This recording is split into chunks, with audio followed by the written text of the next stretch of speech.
네, 안녕하세요. 김영로 TV의 날짜 이야기입니다. 오늘은 2월 21일이 되겠네요. 2월 21일은 어찌 보면은 이게 인류 역사의 커다란 그 전환점이 되는 이제 그러한 이제 하나의 그 선언문이 나왔다라고 그렇게 이제 말씀을 드릴 수 있을 텐데, 바로 칼 마르크스와 프리드리 엥겔스에 의해서 집필된 어, 공산당 선언이라는 일종의 그 강령과 비슷한 문헌이 처음 나온 출판이 된 그런 날이 되겠습니다. 글쎄 참 지금은 바로 이 시장 경제와 공산주의라는 두 가지의 어떤 그 아주 대치되는 그런 그 이념의 어떤 경쟁 구도와 같은 그러한 그 삶을 인류가 살아가고 있죠. 마치 그 이제 자유 진영과 그다음에 공산 진영이 싸우듯이 그 이제 정치적으로 그런 겁니다. 그게 이제 대체적으로 또 경제적으로 시장 경제와 아, 이 공산주의 이렇게 서로 그 이제 맞붙는 그러한 그 어떤 이념적인 대결로서 우리들에게 이제 비춰지고 있어요. 음, 결국은 그 공산주의를 처음 어, 시연을 하고 그 공산주의 세력을 확산시키려고 아주 노력을 했던 소련이 결국은 이제 문을 닫았죠. 멸망을 했습니다. 해체가 된 거죠. 멸망이라기보다는. 그리고 나서 그 소련의 어떤 그 계략적이고 실질적이고 대체적인 그 이제 실체를 그대로 이어받은 나라가 지금의 러시아가 되겠습니다. 오히려 러시아는 지금 자본주의화 돼가고 있는 거 아닌가 이런 생각도 해보는데 어, 마치 그 소련이 예, 공산주의의 그 정주국 같이 이렇게 이제 활동을 하다가 결국은 이제 문을 닫고서 지금은 공산주의의 뭐 태도와 같은 역할을 바로 중국 공산당이 하고 있죠. 근데 그것도 웃기는 말입니다, 사실은. 중국도 개혁 개방이라는 것을 통해서 어, 상당히 그 이제 자본주의적 시장 경제 그 기능을 뭐 다 받아들인 거예요. 이제 그런데 그 자본의 주인이 예, 공산당이라는 그런 차이가 있는 거죠. 이제 그러면서 권력과 자본 그것을 틀어쥐고서 이제 공산당의 일당 독재를 지금 하고 있다라는 게 이제 지금의 모습이죠. 자, 그런 의미에서 이 공산당 선언은 지구상을 살고 있는 모든 인류에게 그리고 상당히 오랜 시간 동안 굉장히 큰 영향력을 행사를 하고 그 영향 속에서 그 아래에서 인류가 살아갈 수밖에 없게끔 그렇게 만든 그런 일종의 그 어떤 이념이고 강령이다 그런 얘기로 요약할 수가 있을 것 같습니다. 자, 그런 의미에서 어, 칼 마르크스와 프리드리 엥겔스가 집필한 공산당 선언이 무엇인지 그것에 대해서 물론 깊이 있는 말씀은 못 드리겠지만 개념적으로 그들이 말한 것이 어떤 뜻을 갖고 있다는 그런 차원에서 여러분들과 한번 대화를 가져보는 시간을 갖도록 하겠습니다. 네.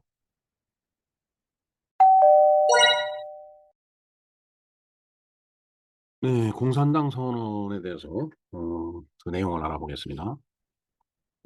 자, 공산당 선언 한자로 보면 우리 뭐 평상시에 잘 볼 수 있는 그런 한자죠. 공산당 선언. 그리고 그 두 번째는 독일어겠죠. 예, 다스 코무니스티쉐 마니페스트 코뮤니스티쉐 마니페스트 데어 커뮤니스티션 파르타이 공산당 선언이라니 이 마니페스트라는 것이 이제 선언이라는 그런 의미를 갖고 있죠. 세 번째는 영어네요. The Communist Manifesto, Manifesto of the Communist Party. 음, 음, 뭐 독일어와 영어로 이렇게 소개가 돼 있는데 음, 글쎄요 이게 뭐 물론 뭐저 마르크스도 뭐 음, 이게 결국은 러시아 쪽에 영향을 이제 나중에 끼쳐서 이제 소련이 이제 만들어지는데 음, 참 이상하죠? 그걸 정작 받아들이는 사람은 또 이제 음, 레닌에 의해서 이제 그 소련이 받아들인 거죠. 참, 그 참 신기한 겁니다. 자, 그 개요를 한번 보겠습니다. 공산주의 사상가인 칼 마르크스와 프리드리히 엥겔스에 의해서 집필된 공산주의자들의 최초의 강령적 문헌으로 1848년 2월 21일 바로 오늘 첫 그 출판이 됐네요. 프리드리 엥겔스에 대해서는 한번 언젠가 제가 이 방송 이 방송을 통해서 한번 그 말씀을 드린 적이 이제 있었습니다. 19세기 중엽 독자적인 정치 세력으로 무대에 등장한 프롤레타리아에게 그의 역사적 사명과 해방의 앞길을 밝혀주고 국제공산주의 운동의 지도적 지침을 확립한다는 목적의식 하에 1847년에 우리 두 사람이 초안을 이제 작성을 하기 시작을 이제 했다. 이런 얘기죠. 그래서 이제 어, 그 최초의 그 이제 어떤 이제 출판이죠. 그것을 1848년 2월 21일 오늘 이제 했다라는 그런 얘기가 되겠습니다. 자, 프롤레타리아. 이 프롤레타리아는 그냥 쉽게 얘기해서 없는 사람이죠. 없는 사람. 음, 그래서 저희 중학교 3학년 때인가 이제 그 담임 선생님이 이제 제 친구의 처외삼촌 그랬는데 나중에 그러니까 그렇게 됐는데 사회 선생님이었어요. 그래서 이제 어, 이 부르조아와 프롤레타리아를 설명을 이제 하시는데 프롤레타리아 그러니까 이게 풀로 죽서 먹는 사람은 이제 먹을 게 없으니까 풀로 죽을 써서 먹는 거죠. 그래서 프롤레타리아 그렇게 기억을 하라. 그러고 부르주아는 배가 불어 터져 갖고서 이제 뭐 많이 잘 먹고 잘 사는 사람 그런 의미에서 부르주아, 배가 부르주아, 부르라 이제 이런 의미니까 부르주아는 이제 가진 게 많고 배가 부른 사람 음, 그렇게 기억을 하라 이렇게 말씀을 하셨던 게 지금 그야말로 기억이 나네요. 네, 세 번째 볼까요? 1848년 공산주의자 동맹으로 동선언이 강령으로 채택이 되었다. 음, 이 참, 그 같은 그 선언을 이제 강령으로 채택을 했다는 얘기가, 강령이라는 것이 결국은, 어, 뭐라고 할까요? 음, 일종의 그 엄격한 룰로서 모두 지켜라, 이런 의미를 갖고 있는 거죠. 예. 저희들도 그 이제 무슨 ROTC 이 집회에서 보면 꼭 이제 집회 시작할 때 ROTC 강령을 낭독을 합니다. 이제 그렇듯이 이 공산주의자들도 이 공산당 선언의 내용을 갖다 강령으로 채택을 한 거예요. 네, 그 내용을 보겠습니다. 생산 방식이 사회제도의 성격을 규정하며 정치와 사회적 사상의식이 기초로 된다는 유물사관의 원리가 동선언에 천명되어 있다. 그러니까 사회제도의 성격을 규정짓는 건 생산 방식이다 했죠. 물건을 하나 만드는데 음, 그 물건을 만드는 과정에 투입되는 어떤 노동자의 노동력 뭐 이런 것들에 의해서 그 사회제도가 이제 규정이 되니까 그러니까 여기에서 이제 부르주아와 프롤레타리아 구분이 된다는 그런 얘기예요. 당연히 이런 얘기들은 정치적, 사회적 사상의식, 즉 이념의 기초가 된다는 그런 얘기가 되겠습니다.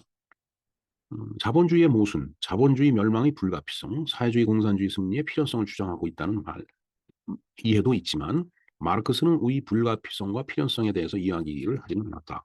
이것도 조금 그 아이러니한 이야기네요. 그러니까 우리가 통상적으로 공산주의자들이 부르짖는 거 보면 이제 자본주의는 빈부의 격차가 심한 그 모순 덩어리다. 그리고 이제 결국은 시간이 지나다 보면은 그 모순에 의해서 자본주의는 멸망을 할 수밖에 없다. 결국은 사회주의, 공산주의화 될 것이다. 이렇게 이제 주장을 하는데 정작 마르크스는 그런 얘기는 아직 하지 않았다는 얘기네요. 사실은 공산주의를 그 이제 시작한 소련이 결국은 70여 년 만에 이제 결국은 문을 닫죠. 예, 그리고서 지금의 이제 러시아가 이제 탄생을 한 겁니다. 뭐 탄생이 나마나 뭐 그 나라가 그 나라죠. 뭐 대부분이 러시아가 그 이제 영토를 차지하고 있었으니까. 음, 그 아래를 살펴보겠습니다. 마르크스는 역사에 개입함으로써 변혁을 꾀할 여지가 있다고 믿었다. 음, 그다음에 그래서 자본주의가 모순을 가지고 나락으로 향하지만 그것 자체만으로는 자동적으로 사회주의나 사회주의 이후의 공산주의로의 이행이 진행되지는 않는다라고 말했다. 예, 마르크스는 저렇게 얘기를 했네요. 즉 마르크스주의를 표현할 때 필연성이나 불가피성이라는 단어를 쓰는 것은 피상적인 이해에서 비롯된 것이라고 볼 수밖에 없다.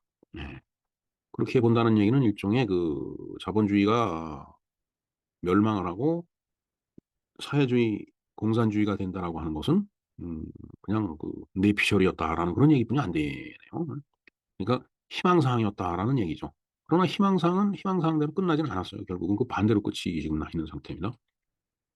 그러나 할 수가 없어요. 요즘 분명히 공산주의는 이제 지구상에서 사라졌다라고 그 종주국은 이제 문을 닫았는데 지금 뭐 미국 사회를 봐도 그렇고 우리나라를 봐도 그렇고 이 자본주의가 이제 심오화되다가 보니까 음, 점점 그 파퓰리즘에 이제 그 휩쓸리게 되고 음, 그러면서 이제 분배 그러니까 성장보다는 분배 쪽을 그 강조하는 사람들이 정권을 잡고 그러면서 이상하게 정말 그쪽으로 이렇게 음 휩쓸려 가고 있는 것 아닌가 하는 그런 불길한 생각도 언뜻 들 때가 있습니다 정말.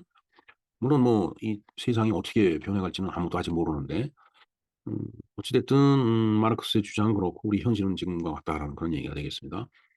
이 강령은 프롤레타리아 혁명을 포함하여 무계급 사회를 겨냥한 일련의 행동을 권장하였다. 어찌 됐든 생산 방식이 어떤 사회 구조를 규정한다라고 인제 했기 때문에 그야말로 생산을 위해서 노동력을 투입하고 그야말로 뼈 빠지게 고생하는 사람들은 가진 것 없는 계층 프롤레타리아고 그 물건을 팔아 갖고서 엄청난 이익을 남기고 배에다 배가 이렇게 잔뜩 불러 갖고 부르주아죠. 불러서 기름을 잔뜩 그 배 주위에 두르고 사는 베들레헴 같은 그런 계급이 인제 또 있다라고 했을 때 결국은 어 프롤레타리아 혁명 결국은 인제 무산 계급이 인제 이 세상을 이 사회를 뒤집어 엎어 갖고 무계급 사회를 만들어야 된다. 이제 그런 인제 그것을 자꾸 그런 행동을 권장을 했다라는 얘기예요. 바로 이 공산당 선언이라는 것이. 자 이는 러시아를 비롯한 동유럽, 남미 등의 사회주의 운동의 기초가 되었다. 예 러시아가 결국은 인제 소련으로 공산주의 국가가 됐죠. 그다음에 인제 동유럽이 전부 우선 국가로 인제 공산주의를 채택하고 있었고 남미도 어 사회주의 이 열풍이 엄청 불었었죠. 종속 이론 같은 것들을 내세우면서 이제 남미는 그렇게 해 갖고서 인제 엉망이 다 됐죠. 소련은 결국은 해체가 됐고 문을 닫고 해체가 되고 동유럽은 전부 우정 국가에서 벗어났습니다. 결국 저 국가들이 지금 택하고 있는 경제 제도는 자본주의예요. 시장 경제입니다. 그럼에도 불구하고 useful idiot라고 하죠. 아주 쓸모 있는 바보들에 의해서 이상한 짓거리가 아주 엄청나게 성행하는 게 요즘에 에 대한민국 사회 아닌가. 그리고 뭐 미국도 그런 움직임이 있어 보여요. 뭐 참 제 얄팍한 눈으로 볼 때 그렇습니다. 근데 이제 소련 못지않게 인제 공산주의의 어떤 하나의 또 커다란 기둥이었으면 역시 중국이죠. 그러나 중국도 결국은 개혁 개방이라고 해서 경제 체제는 자본주의 체제를 인제 취하고 있죠. 하지만은 이제 정치 권력은 이제 중국 공산당이 인제 잡고서 독재 정치를 인제 이렇게 지금 실시하고 있는데 뭐 알 수 없는 게 인제 인간 세상이죠. 정말 어떻게 변해갈지 잘 모르겠습니다. 자 공산당 선언이 어떻게 전파되는 한번 보겠습니다. 공산당 선언의 서문에서는 영어, 불어, 독일어, 이탈리아어, 덴마크어 판 등으로 번역이 임박했다고 언급을 했는데 그때 당시에 그랬던 얘기죠. 다 번역을 하겠다라고 했는데 실제로는 이루어지지 않았고 어 1948 년에 스웨덴어판이 나왔고 1850 년에 영어판이 출간했는데 현재 존재하지 않는다. 이게 현존인데 현종이라고 제가 오타를 했습니다. 죄송합니다. 외국어로 번역되어 대대적으로 출간되기 시작한 것은 1871년 이후 그리고 1917년 볼셰비키 혁명 직전에는 본격적인 러시아 혁명이죠. 이미 30개 이상의 언어로 번역이 돼서 음 그 전 세계로 퍼져나가기 시작한 거다라는 얘기죠. 자 그런데 이 공산당 선언이 본격적으로 전 세계로 퍼져나가기 시작한 것은 2차 세계 대전 이후 1940 년대 중반 이후에 그때부터인데 특히 인제 1960 년대하고 70 년대는 인제 미소 사이에 미소 간에 냉전이 있었죠. 그 냉전이 한창이던 시기에 지식인층을 대상으로 전 세계에 전파가 됐습니다. 요새 얘기하는 지식인을 대상이라는 게 바로 조금 전에 말씀드렸던 '쓸모 있는 바보들이다.'라는 얘기죠. useful idiot. 정말 보면은 뭐 예를 들어 대학 교수를 한다든가 아니면은 뭐 상당히 사회 지도층에 있는 있는 사람이 뭔가 사회를 움직이는 역할을 분명히 하긴 하는데 이 사람이 갖고 있는 생각을 보면은 이상하게 이 사회주의적인 색채가 짙은 그런 생각을 많이 갖고 있어요. 그런 사람들이 많이 있습니다 의외로. 또 그런 사람들에 의해서 인제 이 공산주의 사회주의 이론이 막 인제 어 이게 전파가 돼 나가는데 그야말로 이제 "쓸모 있는 바보들아."는 얘기죠. 왜냐하면은 소련이 그걸 증명해 줬듯이 중국이 개혁 개방을 채택했듯이 결국 공산주의 이론은 음 현실에 맞질 않고 사람들에 의해서 인제 결국은 배격이 된다라는 그런 얘기 그런 교훈을 우리가 늘 많이 보아 왔음에도 불구하고 또 여전히 그런 것을 이제 추구하는 사람들이 있죠. 요즘 강남 좌파라고 하는 말이 우리 사회에 있는데 그들이 바로 이제 그런 사람들입니다.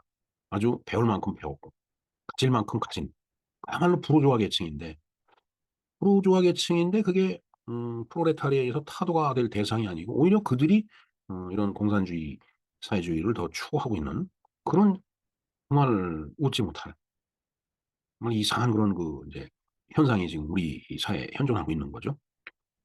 그러나, 어, 음, 결국은 공산이라는 게 서로 똑같이 생산하고 똑같이 나눠 갖자라는 얘기인데, 공산이기 때문에 그런 거죠. 하지만 그런 세상은 없습니다. 인간 세상에. 지구의 역사를 통틀어 놓고 봐도 그런 세상은 없습니다. 그리고 그건 동물의 세계에서도 있을 수 없는 일이에요. 인간 사회뿐만 아니라. 뭔가 힘 있는 자가 더 갖고, 유능한 자가 더 많이 갖고, 그거는 뭐 당연히 음, 아주 자연스러운 현상인데, 그걸 어떻게 이제 뒤집어 엎느냐라는 얘기죠. 결국 뒤집어 엎고 공평한 세상을 만들었다라고 이야기를 하지만은 그들이 결국, 그들이 결국 이제 이 권력을 갖고 부를 거머쥐는, 그야말로 음, 공산주의 사회주의 내의 부르주아 계층이 되는 거죠. 지금 북한을 보면 그건 알 수 있죠. 아주 그 공산당 유력한 그 권력가들은 지금도 잘 먹고 잘 살지만 일반, 그들이 말하는 인민, 우리가 이야기하는 국민, 일반적으로 보는 그 시민들은 정작 헐벗고 굶주리고 힘든 그런 상태로 계속 살아갈 수뿐이 없는 그런 모습을 보이고 있잖아요. 얼마나 웃기는 얘기인가요, 진짜. 어찌됐든 정치와 사회를 공부하기 위한 고전 가운데 하나로 자리를 하고 있다. 이 공산당 선언이. 사실 지금은 뭐 이런 것들을 막 번역을 해서 이제 읽고 그러지만, 음, 제가 공부를 했던 1970년대 이때 저런 책을 갖고 있으면은, 뭐 자본론이나 공산당 선언 이런 거 갖고 있으면 바로 공산주의자로 몰려서 반공법, 국가보안법이죠. 국가보안법에 의해서 이제 처벌을 받는 그런 상황이었습니다. 음, 자, 우리나라의 경우에 공산당 선언 남경태가 번역을 했고, 그다음에 강유원이 고전 강의 공산당 선언, 그다음에 새로운 공동체를 위한 운동 공산주의 선언 박찬종. 이건 우리가 잘 아는 그 박찬종 변호사가 아니고 동명이인이더라고요. 제가 찾아보니까 이게 이제 처음 어, 발간이 됐을 때 그 표지로 보여집니다. 커뮤니스티션 파라타이 공산당이네요. 공산당. 여기다 마니페 마니페 마니페스트, 마니페스트 다스인가요 이게? 그래서 잘 보이지 않았습니다. 다스가 됐을 것 같은데. 또 올라가 볼까요? 대여네요, 대여. 네, 이게 독일 말은 뭐 이게 남성, 여성, 중성이 있고 그다음에 이게 소유격이 영어에 뭐 오브 부처가 그렇게 앞을 수식하는 이런 형식이 아니기 때문에 조금 그런 부분이 영어하고 다릅니다. 그 구성을 한번 볼까요? 머리글과 네 개의 장으로 구성이 돼 있다. 머리글 하나의 유령, 공산주의라는 유령이 유럽에 떠돌고 있다로 이제 시작을 하는데 역사적 정치적 수사로 곧잘 인용이 됐다. 예, 공산주의라는 유령이 유럽에 떠들고 있다. 유령이네요. 그야말로. 글쎄요, 이거 유럽에 떠드는 게 아닙니다. 지금 21세기 대한민국에 떠들고 있어요, 지금. 자, 제1장. 부르주아주의와 프롤레타리아트. 그러니까 아까 배가 부른 사람과 풀로 죽서 먹는 사람. 이렇게 이제 구분이 된다는 얘기죠. 뭐 구체적인 이야기는 한번 내용을 쭉 나중에 화면을 정지시켜 놓고 한번 봐주시기 바랍니다. 자, 제2장은 프롤레타리아와 공산주의자. 그다음에 3장은 사회주의 문헌과 공산주의 문헌. 뭐 여러 가지 그 이제 내용들이 이제 있습니다. 음, 기독교 사회주의, 봉건적 사회주의, 보수적 사회주의, 사변적 사회주의와 같은 기존의 사이비적 사회주의 조류들을 비판했다. 이게 나오면서 기존에도 이제 저런 뭔가 공산주의적 사회주의적인 그런 어떤 이념적 흐름이 있었는데 그것들은 다 사이비 가짜다. 진짜가 이게 마르크스와 엥겔스가 내보여준 이 공산당 선언이다라고 해갖고서 저런 사회적 조류들을 갖다 이제 비판을 했다라는 그런 얘기가 되겠습니다. 자, 사장에 보면은 각종 반정부 당에 대한 공산주의자들의 이제 태도가 있는데 각국 공산당들의 기본적인 혁명 전략을 소개를 하고 있다. 공산당 선언은 국제적 단결의 중요성을 강조하는 공산주의 혁명에서 프롤레타리아가 이룰 것은 족쇄뿐이고, 그러니까 지금 부르주아, 즉 자본가에 서 이제 다 족쇄로 묶여 발이 묶여 있는데 이걸 공산당 선언을 통해서 프롤레타리아는 그 족쇄를 풀을 수 있다라는 그런 얘기죠. 그리고 그들이 얻을 것은 전 세계이다. 그러니까 족쇄를 풀고서 이 지구상의 모든 것들을 다 소유하면서 공동으로 서로 나누어서 공평하게 쓸 거다. 이제 이런 얘기를 하는 거예요. 따라서 만국의 노동자여 단결하라는 구호로 끝을 맺는데 진짜 없는 것 없는 그 없는 사람들 없는 사람들한테는 이러한 내용들이 얼마나 달콤하게 들리겠어요. 진짜 그야말로 사탕발림이죠. 그러나 실제로는 세상은 그런 세상은 없더란 얘기. 자, 당대의 영향을 보겠습니다. 공산당 선언이 발표된 직후 유럽에서 발생한 민중봉기는 공산당 선언과 직접 관계된 것은 아니지만 당대의 혁명적 시대 정신을 가장 선명하게 급진적으로 드러낸 문건임을 확인시키는 것이다. 자, 그때 당시에 그 이게 유럽에서 나온 사상이기 때문에 어, 민중봉기가 많이 있었죠. 그러나 민중봉기라는 게 꼭 공산당 선언하고 관계가 되지는 않은 것이지만은 그때 당시에 그 민중봉기를 일으킨 사람들이 다 저런 생각에 목말라 했었다라는 그런 얘기예요. 1871년 파리 코민은 공산당 선언의 직접적 결과는 아닐 수 있어도 파리 코민이 공산당 선언의 정신적 자식이면 의심의 여지가 없다고 한 엥겔스의 말대로 파리 코민은 노동자 계급이 사회 전체를 노예제도에서 자유롭게 정치, 사회적 해방을 확고히 하려는 목적으로 스스로의 힘으로 자신의 권력을 수립한 세계 역사상 최초로 벌어진 프로레타리아 사회주의 혁명의 이행 연습이었다. 네. 글쎄요. 뭐 그런 흐름도 뭐 맞는 것이지만은 이제 자신들이 제창한 이론에 자꾸 이제 사회 현상을 두드려 맞추는 것도 맞아떨어지는 것, 이제 그런 것들을 이제 표현하고 있는 것 같습니다. 1881년 공산당 선언에 나타난 사회주의 이념을 표방한 독일 사회민주당은 국회의원 12명을 당선시킴으로써 엥겔스는 이를 두고 프롤레타리아가 이룩한 가장 눈부신 업적이다라고 얘기를 했습니다.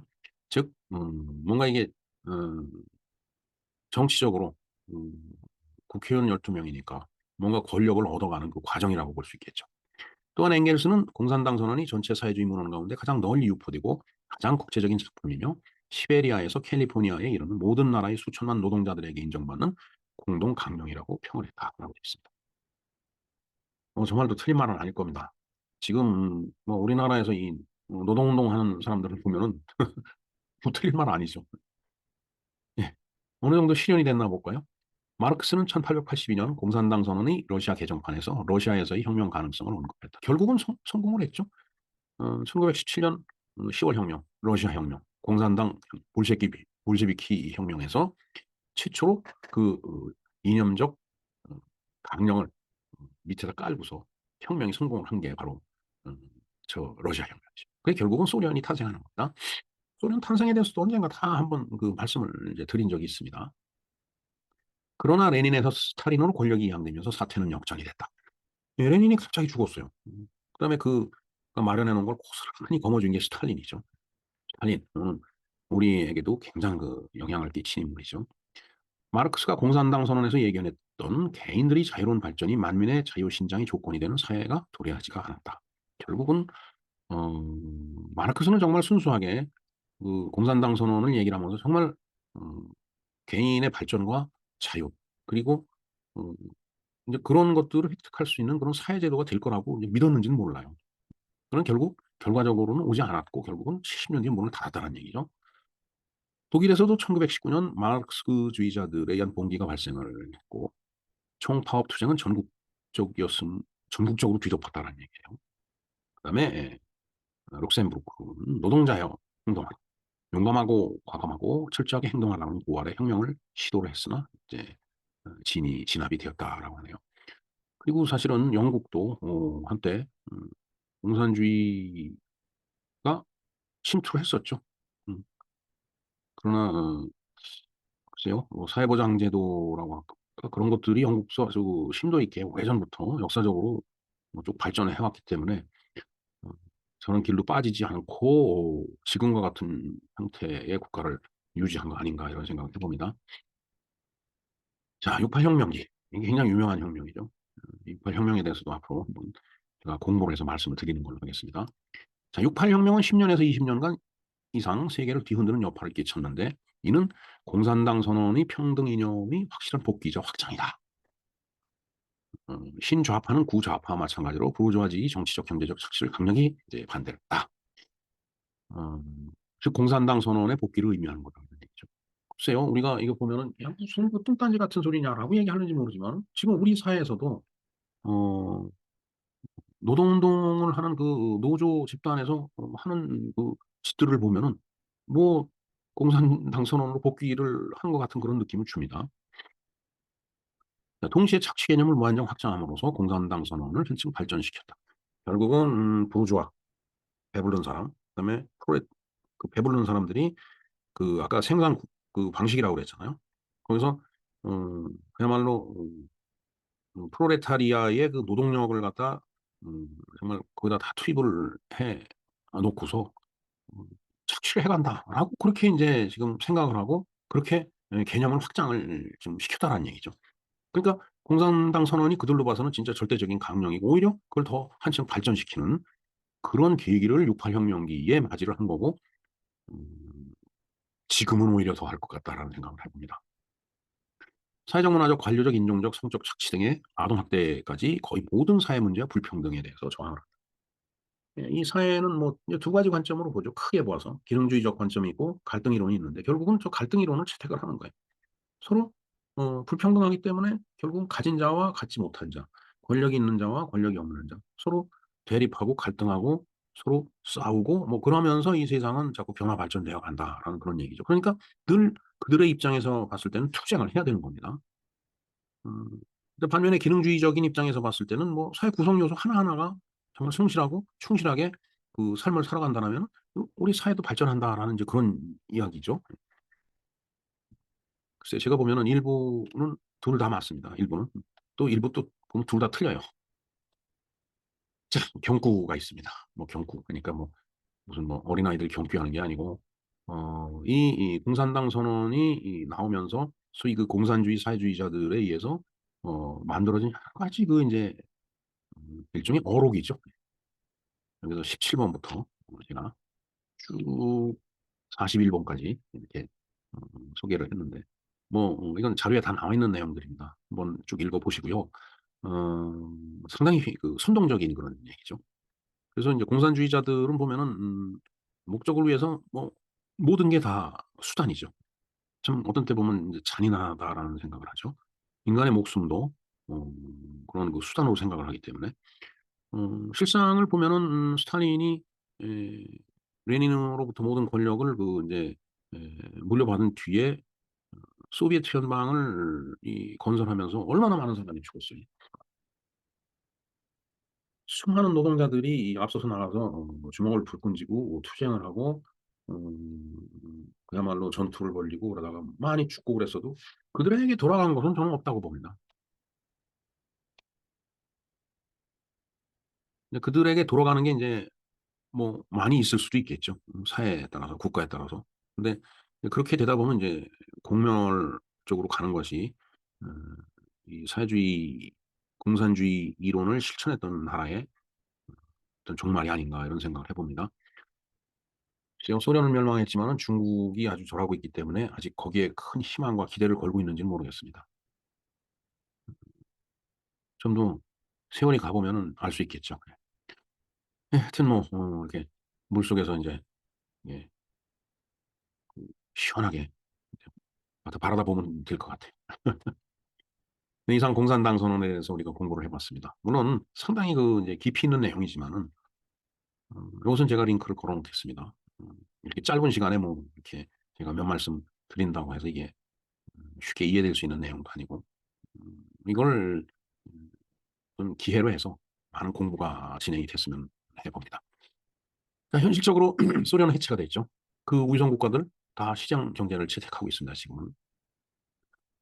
중국도 개혁 개방을 통해서 경제적인 측면에서는 시장 경제에 취하고 있죠. 아까 말씀드린 대로 정치적으로는 일당 독재입니다. 결국 공산주의 시도는 실패했다라고 보여지만 음 권력가들만은 또 무한의 부와 힘을 누리고 있는 그런 모양새죠. 어떻게 보면 그야말로 불평등한 사회가 바로 공산주의 세상이다라는 그런 생각을 해 봅니다. 그럼에도 불구하고 그런 생각과 말과 행위를 쫓는 자들이 있죠. 네. 그들을 바로 우리가 쓸모없는 바보, useful idiot라고 얘기를 합니다. 불행하게도 그 쓸모 있는 바보들은 주로 지식인층에 있어요.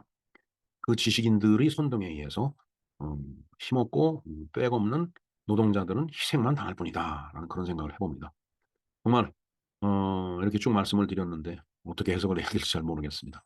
깊은 생각과 깊은 성찰, 우리가 고뇌를 해 봐야 될 그런 사안이 아닌가 그런 생각을 해봅니다. 네, 그리고 오늘은 세계 모국어의 날이네요. 작년 2월 21일 제가 방송해 드렸던 이 내용도 링크를 걸어 놓겠습니다. 네, 김영로 TV의 날짜 이야기였습니다. 감사합니다.